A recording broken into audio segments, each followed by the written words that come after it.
Hello my dear students, how are you? I hope you all are very well. Yes बेटा जी, हम कर रहे हैं for class 8 chapter 14 chemical effects of electric current. इससे पहले एक वीडियो आपके लिए पहले अपलोड कर चुके हैं। आज उसी टॉपिक को आगे कंटिन्यू करते हुए आज हम पढ़ेंगे। ओके बेटा, इससे पहले जो हमने वीडियो की थी ना, उसमें हमने किया था पढ़ा था इलेक्ट्रोलाइटिक सेल, इलेक्ट्रोड्स क्या होते हैं, एनायंस कैटायंस क्या होते हैं, ये सभी चीज़ें हम कर चुके हैं। और लास्ट में मैंने आपसे एक क्वेश्चन भी किया था कि जो आपका डिस्टिल्ड वाटर है वो किस तरीके से आप उसको एक कंडक्टर बना सकते हो कि वो इलेक्ट्रिसिटी को कंडक्ट करे। ठीक है, कुछ बच्चों के कमेंट्स भी आए जिन्होंने आंसर सेंड किए। अच्छा लगता है कि जब आप आंसर सेंड करते हो पता चलता है कि हाँ आप पढ़ रहे हो। ठीक है, तो जब भी आपसे क्वेश्चंस किए जा रहे हैं तो आपके साथ इंटरेक्शन बनाने के लिए मैं ये क्वेश्चंस कर रही हूँ। थोड़ा सा आपको भी इंटरेस्ट आए, मुझे भी पता चले कि हाँ जो मेरे स्टूडेंट्स हैं वो उनको पसंद आ रहा है, ये सभी वो पढ़ रहे हैं, सीख रहे हैं। ठीक है, तो जो आपसे क्वेश्चंस किए जाते हैं ना तो उनके आंसर्स किया करो। तो पहले तो आपको से जो क्वेश्चन किया था कि किस तरीके से जो डिस्टिल्ड वाटर होता है उसको हम एक कंडक्टर बना सकते हैं। तो इसमें तीन चीजें हम कर सकते हैं बेटा। फर्स्ट है by adding pinch of salt. थोड़ा सा आप सॉल्ट अपने डिस्टिल्ड वाटर में ऐड कर दीजिए, वहां से आपका जो डिस्टिल्ड वाटर का आप जो सॉल्ट सॉल्यूशन बनेगा यानी कि वो एक अच्छा कंडक्टर बन जाएगा। या फिर आप क्या कर सकते हो, उसमें कुछ अमाउंट में जो बेस होते हैं वो आप लाइक बेकिंग सोडा होगा घर में, जो भी आपके पास बेसिक सब्सटेंस है वो आप उसमें डिसॉल्व कर दीजिए, तो भी आपका जो डिस्टिल्ड वाटर है वो एक अच्छा कंडक्टर बन जाएगा। या फिर आप उसमें एसिड्स ऐड कर सकते हो। ठीक है, तीन चीजें मैंने बता दी, तीनों में से कोई भी एक चीज आप उसमें ऐड कर लो, उससे हमारा जो डिस्टिल्ड वाटर है वो एक कंडक्टर बन जाएगा। ठीक है, ओके। तो अभी हम कंटिन्यू कर रहे हैं बेटा। आज हम एक्टिविटी करेंगे to find electrically conducting and electrically non conducting liquids from given liquids. जो भी आपको नीचे यहाँ पे लिक्विड्स के नेम मैंने यहाँ पे प्रोवाइड किए हैं, इनमें से हम चेक करेंगे कि कौन से लिक्विड्स है जो इलेक्ट्रिसिटी को कंडक्ट करते हैं। ठीक है, आपको एक टर्म बताई थी, those liquids which conduct electricity are called electrolyte. वो लिक्विड जो इलेक्ट्रिसिटी को कंडक्ट करते हैं ना उनको इलेक्ट्रोलाइट बोलते हैं।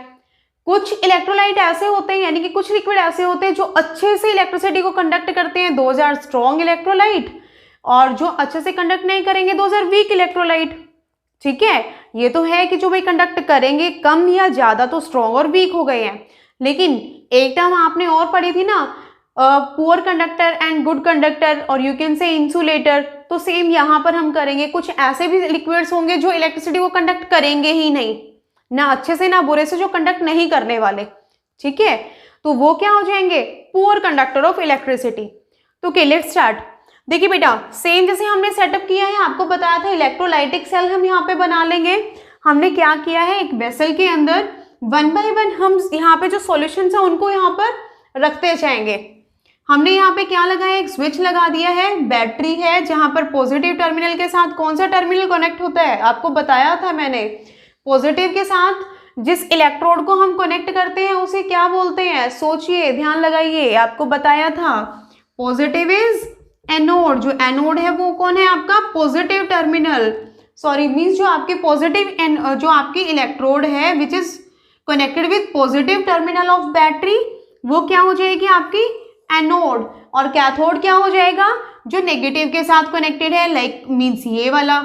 ठीक है, साथ में क्या किया है, यहाँ पे एक बल्ब को लगा दिया गया है जिससे कि हम यहाँ पर इसको आप एक इलेक्ट्रिक टेस्टर भी बोल सकते हो। ठीक है, टेस्टर का काम क्या होता है, जो टेस्ट करता है, इलेक्ट्रिक टेस्टर बना लिया है अभी हमने यहाँ पर, जो डिटेक्ट करेगा, जो हमें टेस्ट करके बताएगा कि हमारा कौन सा सॉल्यूशन इलेक्ट्रिसिटी को कंडक्ट कर रहा है और कौन सा सॉल्यूशन इलेक्ट्रिसिटी को कंडक्ट नहीं कर रहा। ठीक है, तो देखिए गिवन सॉल्यूशन में जैसे मान लो कि हमने पहले क्या किया, यहां पर डाल दिया है कॉमन सॉल्ट। ठीक है, कॉमन सॉल्ट सॉल्यूशन, यानी कि वाटर के अंदर आपका जो कॉमन सॉल्ट होता है आप उसे ऐड करेंगे, ऐड करने से बन जाएगा हमारा कॉमन सॉल्ट सॉल्यूशन। और उस सॉल्यूशन में जब हम इस तरीके से अपने स्विच को करेंगे ऑन, तो आप यहाँ पर चेक करेंगे कि बेटा हमारा ये जो बल्ब है ना, ये बल्ब का सिंबल है, ये एक सर्किट डायग्राम जैसे हम बनाते थे ना, तो ये आपके बल्ब का सिंबल है। तो आपका जो बल्ब है वो क्या करेगा, ग्लो करने लग जाएगा, जिससे क्या पता चलता है कि जो हमारा कॉमन सॉल्ट है वो क्या है, कंडक्टर है, इट विल कंडक्ट इलेक्ट्रिसिटी। ठीक है, नेक्स्ट में फिर क्या करेंगे, इस सॉल्यूशन को कर देना है चेंज। किससे चेंज करेंगे, लेमन जूस और विनेगर दोनों में से आप कोई भी ले लीजिए। लेमन जूस है वो भी एसिडिक होता है, जो विनेगर है वो भी एसिडिक है। विनेगर में एसिटिक एसिड होता है और लेमन जूस को तो आपको बताइए, आप उन सिट्रस फ्रूट में काउंट करते हो ना, तो सिट्रिक एसिड है। आप यहाँ पे कोई भी इन दोनों में से चूज कर लेंगे, या तो आप लेमन जूस रखिए और विनेगर, कोई भी एक सॉल्यूशन, ठीक है। सेम विद दिस, जब यहाँ पर हम स्विच ऑन करेंगे तो हमारा जो बल्ब है वो ग्लो करेगा, ठीक है। कई बार हो सकता है कि अगर हमने यहाँ पे टॉर्च बल्ब यूज किया है और आप यूज कर रहे हो लेमन जूस, तो आपका वो जो बल्ब है वो वीक करंट होने की वजह से यहाँ पे ग्लो ना करे, ठीक है। अभी ये चीजें भी आपको क्लियर करवाएंगे कि उस कंडीशन में हम क्या करेंगे। Next, copper sulphate solution. बेटा जो कॉपर सल्फेट सॉल्यूशन होते हैं वो भी इलेक्ट्रिसिटी को कंडक्ट करते हैं। तो इसी तरीके से हम वन बाय वन जब हम सबको चेक करेंगे तो अब यहाँ पर हमें पता चलेगा कि ये जो तीन कंडीशन अभी जैसे मैंने आपको बताई, like in the case of common salt solution, lemon juice और विनेगर, कॉपर सल्फेट सॉल्यूशन, यहाँ पर हमारा बल्ब जो है वो ग्लो करेगा, ठीक है। फिर हमने क्या किया, यहाँ पर इसके अंदर अपने वेसल में डाल दिया आपका ऑर्डिनरी वाटर। ऑर्डिनरी वाटर मतलब जो टैप वाटर जो हम यूज करते हैं, ठीक है। तो यहाँ पर जो हमने बल्ब लगाया था ना, तो यहाँ क्या होगा, यहाँ पर वीक करंट होने की वजह से हमारा जो बल्ब है वो आपको ग्लो करता हुआ नजर नहीं आएगा, ठीक है। जैसे लेमन जूस है तो उसमें क्या था भाई, अगर मान लो कि आपका बल्ब ग्लो करेगा ना तो बहुत कम लाइट आपको देगा, यानी कि डिमली। मीन्स अगर हम बात करेंगे यहाँ पर किसकी, लेमन जूस की, कि वो इलेक्ट्रिसिटी को कंडक्ट तो करेगा, लेकिन जो बल्ब आपको पहले ज्यादा लाइट दे रहा था ना, अब वो डिमली थोड़ा डिम हो जाएगा, डिम लाइट आपको प्रोवाइड करेगा। But in case of tap water, अगर हमने इसमें डाल दिया है टैप वाटर, तो यहाँ पर हम देखेंगे कि हमारा जो बल्ब है वो ग्लो नहीं करता। तो इससे आपको क्या लगेगा कि हमारे वाटर ने तो इलेक्ट्रिसिटी को कंडक्ट किया ही नहीं। लेकिन कई बार क्या होता है बेटा कि हम जब ये इस तरीके से अपना टेस्टर बनाते हैं और यहाँ पर अपना जो नॉर्मल जो टॉर्च बल्ब हम अगर यूज करते हैं, तो कुछ कंडीशंस ऐसी आती है जहाँ पर वो बल्ब ग्लो नहीं करता, बट हमारा जो सॉल्यूशन है वो इलेक्ट्रिसिटी को कंडक्ट कर रहा होता है, ठीक है। तो किस तरीके से पता चलेगा ये चीजें अभी मैं आपको बताने वाली हूँ। लेकिन उससे पहले डिस्टिल्ड वाटर का तो हम आपको क्लियर करवा चुके हैं कि जो हमारा डिस्टिल्ड वाटर होता है वो इलेक्ट्रिसिटी को कंडक्ट नहीं करता, that is poor conductor of electricity, और you can see non conductor of electricity. And same with these solution, अगर हम मिल्क, हनी और वेजिटेबल इन तीनों को भी यूज करके देखते हैं तो ये सभी भी क्या है, पुअर कंडक्टर हैं इलेक्ट्रिसिटी के, ठीक है। अब मैंने आपको बताया था कि कुछ ऐसे लिक्विड्स होते हैं जो करंट को कंडक्ट तो कर रहे हैं, लेकिन यहाँ पे बल्ब ग्लो नहीं होता। तो उसमें यहाँ पर क्या किया जाएगा बेटा, यहाँ पर ये जो बल्ब होता है ना, इसको रिप्लेस कर देते हैं। किससे रिप्लेस कर देते हैं, एक इलेक्ट्रोड यहाँ पर लगा देते हैं एक एलईडी बल्ब, ठीक है। एलईडी बल्ब के साथ इसको कनेक्ट कर दिया जाता है। ये जो एलईडी बल्ब होते हैं ना, LED stand for light emitting diode. अगर आप चाहें तो नोट भी कर सकते हैं, एलईडी क्या होता है, लाइट एमिटिंग डायोड, ठीक है। लाइट एमिटिंग डायोड, एलईडी, इनकी क्या प्रॉपर्टी होती है, अगर वीक से वीक करंट को भी डिटेक्ट कर लेते हैं। अगर बहुत कम से कम अगर करंट फ्लो हो रहा है ना सर्किट के अंदर, तो ये जो बल्ब है यहाँ पर एलईडी वो ग्लो करने लग जाएगा। इसकी यही खास बात होती है और इसी वजह से फिर इसको इलेक्ट्रिक टेस्टर बनाने के लिए यूज करते हैं, ठीक है। तो यहाँ पर बेटा क्या होगा, लाइक जैसे अभी मैंने बताया था कि जब हमने ऑर्डिनरी वाटर यानी कि टैप वाटर को यूज किया तो जो हमारा टॉर्च बल्ब है वो ग्लो नहीं किया था। लेकिन जब हमने वन बाय वन सभी इन्हीं सॉल्यूशन को यहाँ पर यूज करके देखा, किसकी हेल्प से, एलईडी की वजह से जब चेक किया, तो हमने यहाँ पर पाया कि हमारा एलईडी बल्ब इन कंडीशंस में ग्लो नहीं कर रहा है। यहाँ पर वो अगर ग्लो नहीं कर रहा है तो इससे पता चलता है कि हमारा वो जो सॉल्यूशन है, लाइक मिल्क है, ये वेजिटेबल ऑयल है, हनी है, डिस्टिल्ड वाटर है, वो इलेक्ट्रिसिटी को कंडक्ट नहीं कर रहे, ठीक है। तो यहाँ पर मैंने आपको बताया कि एलईडी के एक इम्पॉर्टेंट जो पॉइंट यहाँ पर इसकी जो खास बात है वो क्या है कि बहुत जो वीक करंट होता है ना, ये उसको भी डिटेक्ट कर लेता है, ठीक है भाई, ओके। या फिर एक सेकेंड और एक चीज और की जाती है जिसमें हम क्या करते हैं, जो हमने यहाँ पर ये वायर लगाई है ना, चलो ठीक है, आपने यहाँ पे बल्ब लगाया, भाई बल्ब ग्लो किया या नहीं किया कोई बात नहीं।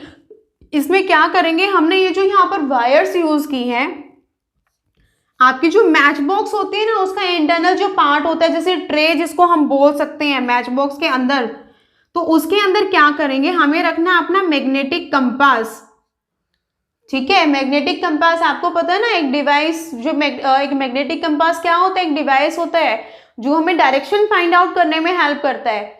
ठीक है, तो और क्लास 7th में आप पढ़ के आए हो कि जो अपनी इलेक्ट्रिसिटी है उसके अंदर क्या होता है, मैग्नेटिक इफेक्ट प्रोड्यूस करते हैं, वो मैग्नेटिक प्रॉपर्टी भी होती है ना इलेक्ट्रिसिटी के अंदर, तो उसी को यहाँ पर यूज करने वाले हैं। मैच बॉक्स ट्रे के अंदर हमें रखना है अपने मैग्नेटिक कंपास को, और ये जो कनेक्टिंग वायर हमने सर्किट में यूज किया ना, हम क्या करेंगे, इस वायर को अपने इस ट्रे के ऊपर इस तरीके से रैप कर देंगे। ठीक है, और ये जो ये फिर क्या हो जाएगा, यही वायर मीन्स ये लगा लीजिए कि हम इसे उठा करके क्या करें, किसी भी यहाँ जैसे इस जगह पे उठा करके इस वायर को यहाँ कॉइल करेंगे और इसको लगा देंगे। ठीक है, फिर क्या करना है बेटा, हम अपना स्विच करेंगे ऑन, सर्किट के अंदर से करंट फ्लो होगा। अब अगर हमारे यहाँ पर मैग्नेटिक कंपास की ये निडल हमें कोई भी डिफ्लेक्शन शो करती है, डिफ्लेक्शन मतलब अपनी पोजीशन से हिलना, अगर इसके अंदर कोई भी मूवमेंट आपको नजर आती है, यानी कि अपनी पोजीशन से ये मूव करती है, उसी को क्या बोलते हैं, डिफ्लेक्शन।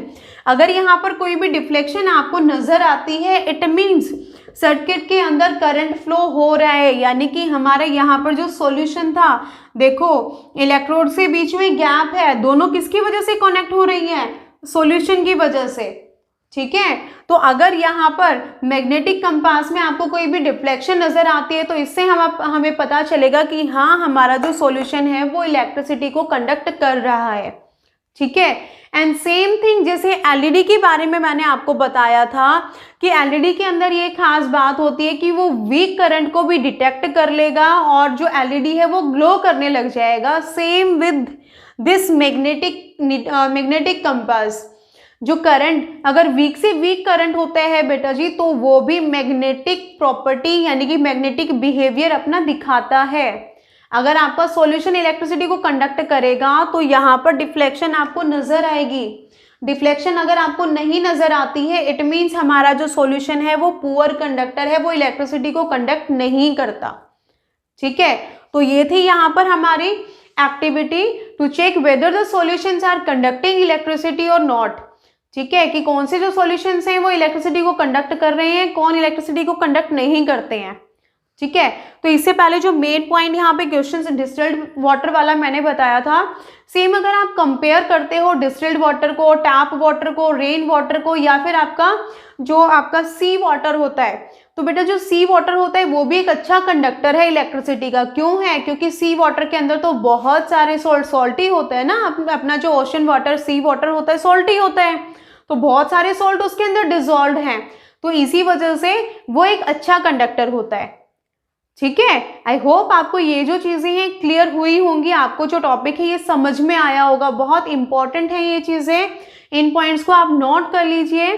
ठीक है, वीडियो अगर आपको पसंद आती है तो बेटा जी एक लाइक जरूर कर दीजिए, और जिन्होंने सब्सक्राइब नहीं किया है तो सब्सक्राइब कर लेना और बेल आइकन जरूर प्रेस कर लेना, जिससे कि आपको यूजफुल नोटिफिकेशन मिलते रहे।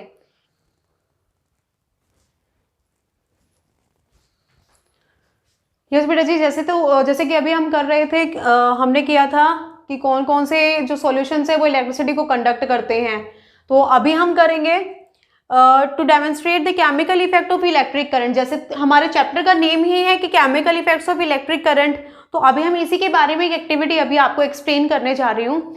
देखिए बेटा जी, यहाँ पर एक सेटअप लगाया है जिसके अंदर क्या किया कि वेसल के अंदर डाल दिया गया है एसिडिफाइड वाटर। 2 कार्बन रोड्स हमने यहाँ पे यूज की हैं, जिनको कनेक्ट कर दिया गया है विद बैटरी। जो पॉजिटिव टर्मिनल के साथ कनेक्ट होगा, आप सबको अब अच्छे से याद हो गया होगा क्या होता है, वो एनोड होता है, और जिस इलेक्ट्रोड को हम नेगेटिव टर्मिनल के साथ कनेक्ट करते हैं उसे बोलते हैं कैथोड। ये चीज तो आपको अच्छे से याद हो जानी चाहिए, और आई होप आपको याद हो भी गई होगी। तो बेटा जी देखिए यहाँ पे क्या किया, यहाँ पर हमने स्विच लगाया, और उसके बाद जब इसमें से इलेक्ट्रिसिटी फ्लो होती है, जब इलेक्ट्रिक करंट इसमें से मूव होता है, तो हम क्या ऑब्जर्व करते हैं, हम देखते हैं कि हमने ये जो यहाँ पर इलेक्ट्रोड यूज की हैं, यानी कि जो कार्बन रोड यूज की हैं as a cathode and anode, तो इनके यहाँ पर क्या होगा, ऐसे बबल्स फॉर्मेशन होना शुरू हो जाती है। ठीक है, ऐसे बुलबुले बनने शुरू हो जाते हैं। अभी जो बुलबुले बन रहे हैं ये किस चीज के हैं, ये बेटा देखिए, जो आपकी एनोड होती है ना, तो एनोड के ऊपर ऑक्सीजन गैस के बबल्स बनना शुरू हो जाते हैं, और कैथोड पर क्या होता है, यहाँ पर आपकी जो हाइड्रोजन गैस है H2 हाइड्रोजन गैस के बबल्स फॉर्मेशन होती है।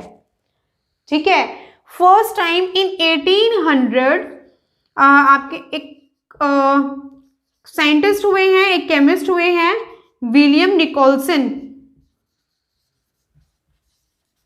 जिन्होंने फर्स्ट टाइम ये जो आपने इलेक्ट्रिसिटी का जो केमिकल इफेक्ट है इसके बारे में बताया था कि जब हम एसिडिफाइड वाटर के अंदर इलेक्ट्रिसिटी को पास करते हैं तो होता क्या है, हमारा जो वाटर है ना वो डिप्लीट यानी कि ब्रेक होना शुरू हो जाता है अपने दो अलग अलग एलिमेंट में। जो वाटर एक कंपाउंड बन गया है, वाटर का फॉर्मूला सबको पता है ना, H2O। जब एसिडिफाइड वाटर के अंदर से इलेक्ट्रिक करंट को पास किया जाता है तो होता क्या है, हमारे एनोड के ऊपर तो ऑक्सीजन गैस फॉर्मेशन होना शुरू हो जाती है, और इधर आपके जो कैथोड है यहाँ पर हाइड्रोजन गैस। ठीक है, इसको आप इस तरीके से भी देख सकते हो कि अगर यहाँ पर एक टेस्ट ट्यूब लगा दी जाए, ठीक है, क्लोजली इसके साथ इस तरीके से पैक करते हुए टेस्ट ट्यूब को लगा दिया जाए, तो हम उसमें क्या पाएंगे कि इधर हमारे टेस्ट ट्यूब के अंदर यहाँ पर जो आपकी गैस है वो इकट्ठा होना स्टार्ट हो जाती है। ठीक है, तो यहाँ पर जो गैस कलेक्ट होगी हमारे पास ऑन एनोड वो कौन सी होगी, ऑक्सीजन गैस होगी, और कैथोड के ऊपर जो गैस कलेक्ट होगी वो आपकी कौन सी होगी, हाइड्रोजन गैस होगी। तो फर्स्ट टाइम ये जो स्टडी की थी किन्होंने की थी, विलियम निकोलसन इन 1800। इन्होंने ही यहाँ पर स्टडी करके बताया था कि जब एसिडिफाइड वाटर के अंदर हम इलेक्ट्रिसिटी को पास करते हैं तो हमारा जो इलेक्ट्रिक करंट है यहाँ पर अपना केमिकल इफेक्ट दिखाता है। केमिकल इफेक्ट क्या हो रहा है, यानी कि यहाँ पर एक केमिकल रिएक्शन हो रही है, कुछ नई चीजें बन रही हैं। तो न्यू सब्सटेंस क्या बन रहा है बेटा, देखिए न्यू चीज क्या है यहाँ पे, न्यू चीज बबल फॉर्मेशन। तो जब भी कोई भी केमिकल रिएक्शन होती है या जब भी कभी भी कोई भी केमिकल रिएक्शन आप होते हुए देखोगे तो यहाँ पर देखिए, यहाँ ये जो मेन पॉइंट्स हैं क्या, following effects are produce by electric current. जो इलेक्ट्रिक करंट है वो ये जो फॉलोइंग यहाँ पर आपको जो पॉइंट्स दिए गए हैं, यानी कि ये इफेक्ट यहाँ पर फॉर्म हो सकते हैं। First thing, formation of gas bubbles. जब इलेक्ट्रिक करंट को किसी भी लिक्विड के अंदर से आप पास करते हो और वहां पर आप देख रहे हो कि उसमें से बबल्स बन रहे हैं, बबल फॉर्मेशन हो रहा है, इट मीन्स वहां पर क्या हो रहा है, ये उसका केमिकल इफेक्ट है। सेकेंड, डिपॉजिट ऑफ मेटल्स में फॉर्म ऑन इलेक्ट्रोड्स। ये जो इलेक्ट्रोड्स हम यूज कर रहे हैं ना, आप देखेंगे कि इनके ऊपर जो मेटल, अगर हमने यहाँ पर जो भी सॉल्यूशन यूज किया है, लाइक अगर हम यहाँ पे कॉपर सल्फेट सॉल्यूशन को यूज करेंगे तो कॉपर सल्फेट सॉल्यूशन के अंदर जो आपका कॉपर मेटल है, तो यहाँ पर क्या हो सकता है कि आपके जो आपने इलेक्ट्रोड यूज की हैं उनके ऊपर कॉपर डिपॉजिट होना स्टार्ट हो जाए। ठीक है, next, change in colour of solution में अकर। तीसरा चेंज ये भी हो सकता है कि जो भी हम यहाँ पर सॉल्यूशन यूज कर रहे हैं कि मे बी उसके कलर में चेंजेस आए। ये जो तीन यहाँ पर आपको इफेक्ट बताए गए हैं, तो जब हम इलेक्ट्रिसिटी को किसी भी लिक्विड्स के अंदर से फ्लो करते हैं, इलेक्ट्रिक करंट को पास करते हैं, तो ये डिफरेंट जो अभी मैंने आपको इफेक्ट्स बताए हैं ये वहां पर आपको नजर आते हैं। कौन कौन से, there can be formation of bubble, gas bubbles बन सकते हैं। आपने जो सॉल्यूशन यूज किया है हो सकता है कि उसका कलर चेंज हो जाए, या फिर deposition of metal on electrode, जो हम इलेक्ट्रोड यूज कर रहे हैं उनके ऊपर क्या हो, आपके मेटल का डिपोजिट होना शुरू हो जाए। ठीक है, तो ये जो केमिकल इफेक्ट है बेटा जी यहाँ पर इलेक्ट्रिक करंट का, इसको यूज किया जाता है फॉर डिफरेंट पर्पसेस। अभी हम उसके बारे में ही बात करेंगे। हमारी जो केमिकल इफेक्ट होता है इलेक्ट्रिक करंट को, इसको अलग अलग तरीके से यूज किया जाता है, जैसे for purification of metals. Now we are doing applications.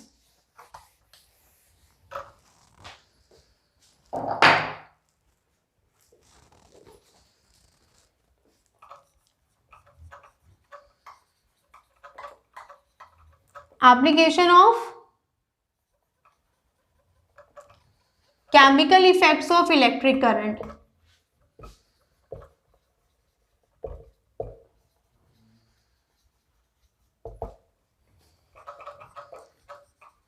For electroplating,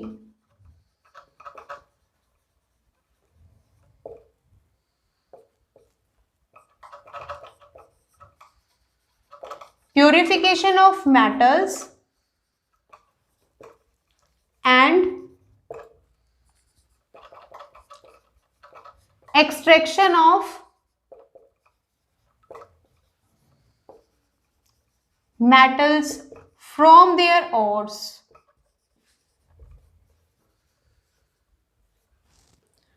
ठीक है बेटा जी, अब हम वन बाय वन करेंगे इन्हीं के बारे में कि किस तरीके से जो हमारे केमिकल इफेक्ट होता है इलेक्ट्रिक करंट का, उसको यूज किया जाता है डिफरेंट वेज में। तो बेटा फर्स्ट जो हम कर रहे हैं यहाँ पर, ये है अपना फॉर इलेक्ट्रोप्लेटिंग। देखिए इलेक्ट्रोप्लेटिंग में क्या होता है बेटा, यहाँ पर हम जो आपका कोई भी मेटल, उसके ऊपर किसी भी डिजायर्ड मटेरियल की,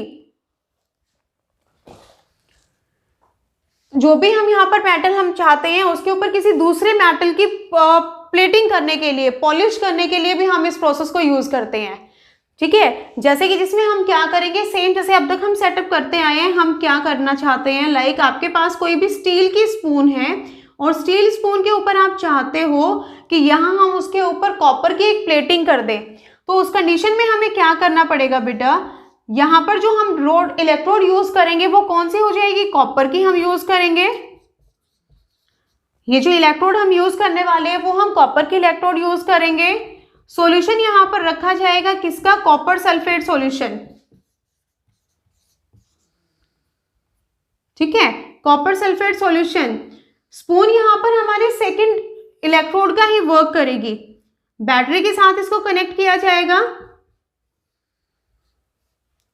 स्विच हम लगाएंगे और इसको करेंगे इसके साथ कनेक्ट। ठीक है, आपका पॉजिटिव टर्मिनल और नेगेटिव टर्मिनल आपको याद रखना है कि जब भी हमें किसी भी आपके मेटल के ऊपर आपको क्या करनी है, इलेक्ट्रोप्लेटिंग करवानी है, तो जिसके ऊपर भी हम इलेक्ट्रोप्लेटिंग करते हैं उसे हमेशा नेगेटिव टर्मिनल के साथ ज्वाइन किया जाता है। ठीक है, यानी कि उसको क्या बनाया जाएगा, उसको बनाया जाएगा कैथोड। ठीक है, जिसकी प्लेटिंग करवानी है उसको कनेक्ट करेंगे हम पॉजिटिव टर्मिनल के साथ, यानी कि उसको क्या बनाएंगे हम, एनोड। तो अभी मैं आपको बता रही हूं हमारा जो केमिकल इफेक्ट था इलेक्ट्रिक करंट का, उसकी एप्लीकेशन। तो फर्स्ट एप्लीकेशन की हम बात कर रहे हैं फॉर इलेक्ट्रोप्लेटिंग। तो इलेक्ट्रोप्लेटिंग क्या होता है, ये एक यहाँ पर एक आपका एक केमिकल प्रोसेस है जिसमें इलेक्ट्रिसिटी की हेल्प से हम किसी भी मटेरियल के ऊपर किसी दूसरे मेटल की प्लेटिंग करवाते हैं बाय यूजिंग इलेक्ट्रिक करंट। ठीक है, तो अभी देखिए यहाँ होगा क्या, जब यहाँ पर आपका सर्किट कंप्लीट होता है, मीन्स आप स्विच ऑन करते हो तो इसमें से करंट फ्लो होगा।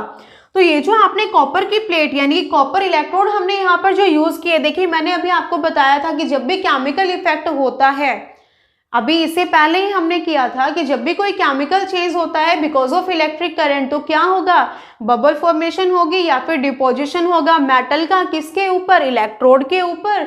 और थर्ड आपने किया था चेंज इन कलर में आकर, किसके कलर में, जो आपका सॉल्यूशन आप यूज कर रहे हो उसमें। ठीक है, तो अभी वो जो आपको सेकंड चेंज मैंने आपको बताया कि deposition of material on electrode, तो हम यहाँ पर उसी केमिकल इफेक्ट की बात कर रहे हैं। तो बेटा इसमें क्या होगा, यहाँ पर जो हमने एनोड पर कॉपर प्लेट को लगाया है, धीरे धीरे आपकी ये जो कॉपर प्लेट है वो डिप्लीट होना शुरू हो जाएगी, टूटना शुरू हो जाएगी, यानी कि इसके अंदर से कुछ जो कॉपर आयंस होंगे वो आपके कॉपर सल्फेट सॉल्यूशन के अंदर मूव करना स्टार्ट करेंगे, क्योंकि आयंस की वजह से ही तो करंट फ्लो होगा ना। यहाँ पर आपका जो सॉल्यूशन है कॉपर सल्फेट सॉल्यूशन, जब करंट यहाँ फ्लो करते हुए आएगा तो आपके कॉपर के जो आयंस होंगे वो कॉपर आयंस क्या करेंगे, करंट को मूव करने में हेल्प करेंगे और किस तरफ जाएंगे, आपके कैथोड की तरफ। कैथोड में कौन है, हमारी स्पून है। तो जब ये जो स्पून के ऊपर ये कॉपर आयंस इधर आएंगे तो इस इलेक्ट्रोड के ऊपर धीरे धीरे वो डिपॉजिट होना शुरू हो जाएंगे, यानी कि इसके ऊपर अपनी वो एक लेयर बना लेंगे। ठीक है, जिससे कि आप देखेंगे कि आपकी जो स्टील स्पून थी उसका कुछ ही टाइम के बाद उसका कलर चेंज हो जाएगा और उसके ऊपर क्या होगी, कॉपर की एक लेयरिंग आ जाएगी। ठीक है, तो ये जो प्रोसेस होता है इलेक्ट्रोप्लेटिंग का, मोस्टली जैसे आयरन मटेरियल होते हैं ना, आयरन से बनी हुई जो चीजें होती हैं, आपको पता है कि आयरन के अंदर रस्ट बहुत जल्दी लग जाता है, तो उनको रस्ट से बचाने के लिए उनके ऊपर प्लेटिंग करवा देते हैं, जैसे क्रोमियम की प्लेटिंग करवा देंगे। ठीक है, जो आयरन ऑब्जेक्ट होते हैं उनके ऊपर क्रोमियम की प्लेटिंग करवा देते हैं। जैसे आपने देखा होगा आपकी जो बाईसाइकिल होती है या आपके बाइक्स हैं, कार हैं, उनके जो कुछ ऐसे लाइक उनके रिम्स होते हैं जो स्टील जैसी जिनकी शाइनिंग होती है, आपके साइकिल के हैंडल्स हैं जो हमेशा शाइन करते रहते हैं, या फिर आप घर के में जो आपको वाटर टैप आप यूज करते हो, इन सब के ऊपर क्या होता है, क्रोमियम की प्लेटिंग होती है। क्योंकि बेटा जी जो क्रोमियम है ना वो हमारे आयरन को रस्टिंग से बचाता है, जंग लगने से बचाता है, और वो चीजें हमेशा फिर शाइन करती रहती हैं। ठीक है, तो हमारा जो करंट था उसके जो यहाँ पर जो केमिकल इफेक्ट है उसको यूज किया जाता है for electroplating. Second, for purification of metals, metals को प्यूरिफाई करने के लिए। अब प्यूरिफाई करने के लिए यानी कि सेम इसी तरीके से वो मैंने फालतू में रब किया क्योंकि उसी को हम दोबारा से यूज कर सकते हैं। मीन्स इसमें क्या करते हैं, हमारे जो मेटल्स है ना उसको प्योरीफाई करने के लिए, लाइक सेम जैसे आपको लगा ली आप हम मान लेते हैं कि जो कॉपर की ही 2 रोड्स हैं, इधर हम ये लेंगे, देखो जिसके ऊपर डिपॉजिट करवाना है मैंने आपको बताया था, जिसके ऊपर आप प्योर मटेरियल को अब हम यहाँ पे चाहते हैं उसको किससे कनेक्ट करेंगे, उसे कनेक्ट करेंगे फिर विद नेगेटिव टर्मिनल, यानी कि इसको कनेक्ट कर दिया जाएगा बैटरी के नेगेटिव टर्मिनल के साथ। ठीक है, और आपकी जो सेकेंड वाली इलेक्ट्रोड होगी उसको पॉजिटिव टर्मिनल के साथ। कॉपर की अगर आप रोड यूज कर रहे हो, दोनों ही अगर आपके एनोड और कैथोड आप कॉपर के यूज कर रहे हो, तो यहां पर हम जो सॉल्यूशन यूज करेंगे, सॉल्यूशन भी क्या होगा आपका, कॉपर सल्फेट सॉल्यूशन। ठीक है, कॉपर सल्फेट सॉल्यूशन को यूज किया जाता है। यहां पर हमारे पास क्या है, इम्प्योर है, ये इम्प्योर कॉपर रोड हम यूज कर रहे हैं, यानी कि वो कॉपर रोड जिसके अंदर इम्प्योरिटी है, कॉपर के अलावा कुछ दूसरी चीजें भी इसके अंदर मिली हुई है, और ये क्या होगी हमारी प्योर जो हम रोड यूज कर रहे हैं, यानी कि इलेक्ट्रोड यहाँ पे हमने जिसको यूज किया पॉजिटिव, जिसको हमने कैथोड बनाया है। अब धीरे धीरे क्या होगा, जब इसमें से करंट फ्लो होगा तो यहाँ से बेटा देखिए आपकी सेम ये जो इलेक्ट्रिक रोड है वो डिप्लीट होना शुरू हो जाएगी ना, क्योंकि यहाँ से जो कॉपर आए ना वो धीरे धीरे क्या होंगे, इसके ऊपर डिपॉजिट होना स्टार्ट हो जाएंगे, क्योंकि इलेक्ट्रिसिटी का केमिकल इफेक्ट होता है ये। अब इसके अंदर क्वांटिटी सॉल्यूशन के अंदर अगर कॉपर आयंस की कमी आएगी तो इनको कॉपर तो आयंस चाहिएंगे ना, तो वो कॉपर कहाँ से मिलेंगे, ये जो रोड है वो डिप्लीट होना शुरू हो जाएगी और ये लूज करती जाएगी किनको, कॉपर आयंस को, यानी कि कॉपर आपके जो कॉपर आयंस है उनको, और वो किसमें डिसॉल्व होते जाएंगे, आपके कॉपर सल्फेट सॉल्यूशन के अंदर। तो धीरे धीरे जब ये कॉपर यहाँ से डिप्लीट होता है, टूटता है, तो इस कॉपर के साथ साथ इसमें जो इम्प्योरिटीज हैं वो भी क्या होती है बेटा, वो नीचे आना शुरू हो जाती है। ठीक है, जिससे कि क्या होगा, आपका जो प्योर आपका कॉपर है, यानी कि धीरे धीरे आपकी ये वाली जो रोड है, जो आपकी आपने जिसको एनोड बनाया है, उसका साइज रिड्यूस होना स्टार्ट हो जाएगा और इसका जो साइज है वो बढ़ना शुरू हो जाएगा। क्यों, क्योंकि इसके ऊपर कॉपर का डिपोजिशन होगा, धीरे धीरे इसके ऊपर जो कॉपर है वो डिपॉजिट होना शुरू हो जाएगा। ठीक है, और नीचे फिर आप देखेंगे यहाँ पर आपको क्या मिलेगा, जो इसके अंदर इम्प्योरिटी थी, इधर इसमें जो भी इम्प्योरिटी थी, क्योंकि प्योर कॉपर तो आपके इलेक्ट्रोड के ऊपर डिपॉजिट हो रहा है, वो इम्प्योरिटी कहाँ जाएगी, वो नीचे इकट्ठा हो जाएगी, जिसको हम मड भी बोल देते हैं। ठीक है, तो इसी तरीके से सेम जैसे अभी मैंने आपको बताया प्योरिफिकेशन ऑफ मेटल्स, मेटल्स को प्योरीफाई करने के लिए भी इस प्रोसेस को यूज करते हैं। Same for extracting metals from their ores, ores किन्हें बोलते हैं बेटा, देखिए वो स्टोन पार्टिकल्स जिनसे हम मेटल्स को निकालते हैं, मेटल्स को बनाते हैं, जो नेचुरल हमारे अर्थ क्रस्ट के अंदर आपको जिन स्टोन से हमें मेटल्स मिलते हैं ना अलग अलग, तो उन स्टोन्स मेटल्स को निकालने के लिए भी सेम इसी तरीके से मीन्स जहां पर हमें अपने मेटल को इकट्ठा करना है तो उसको कहाँ कनेक्ट किया जाएगा, नेगेटिव टर्मिनल के साथ, और जिससे हमें उसको रिमूव करना है, हटाना है, उसको पॉजिटिव टर्मिनल के साथ। तो सेम जैसे यहाँ पर हो रहा था ना आपके प्योरिफिकेशन ऑफ मेटल में कि जो इम्प्योरिटी है वो तो नीचे कलेक्ट होना स्टार्ट हो जाएगी और जो प्योर सब्सटेंस है वो हमारे कैथोड के ऊपर इकट्ठा होना स्टार्ट हो जाएगा।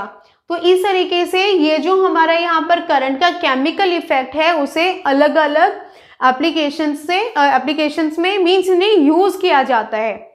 ठीक है, आई होप आपको जो आपका चैप्टर है वो क्लियर हो गया होगा। मैंने पूरी कोशिश की है आपके डाउट्स को क्लियर करने की, लेकिन लास्ट में बेटा जी मैं आपको देखिए वही बोलती हूँ कि आप अपने चैप्टर की रीडिंग जरूर करेंगे।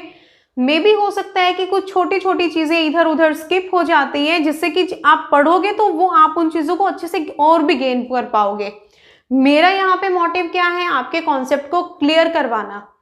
ठीक है, आई होप आपको समझ आया होगा। समझ आ रहा है तो बेटा आप ये जो भी पॉइंट्स आपको मैं लिखवा रही हूँ आप इनको नोट करते जाइए। ठीक है, आप अपने नोट्स बना लीजिए जिससे कि आपके पास आपके नोटबुक में हमेशा ये चीज़ें रहें, जब भी आप ओपन करोगे आपकी नज़र जाएगी, आप उन चीज़ों को फिर से रिवाइज कर लेंगे। ठीक है, okay bye and have a nice day बेटा।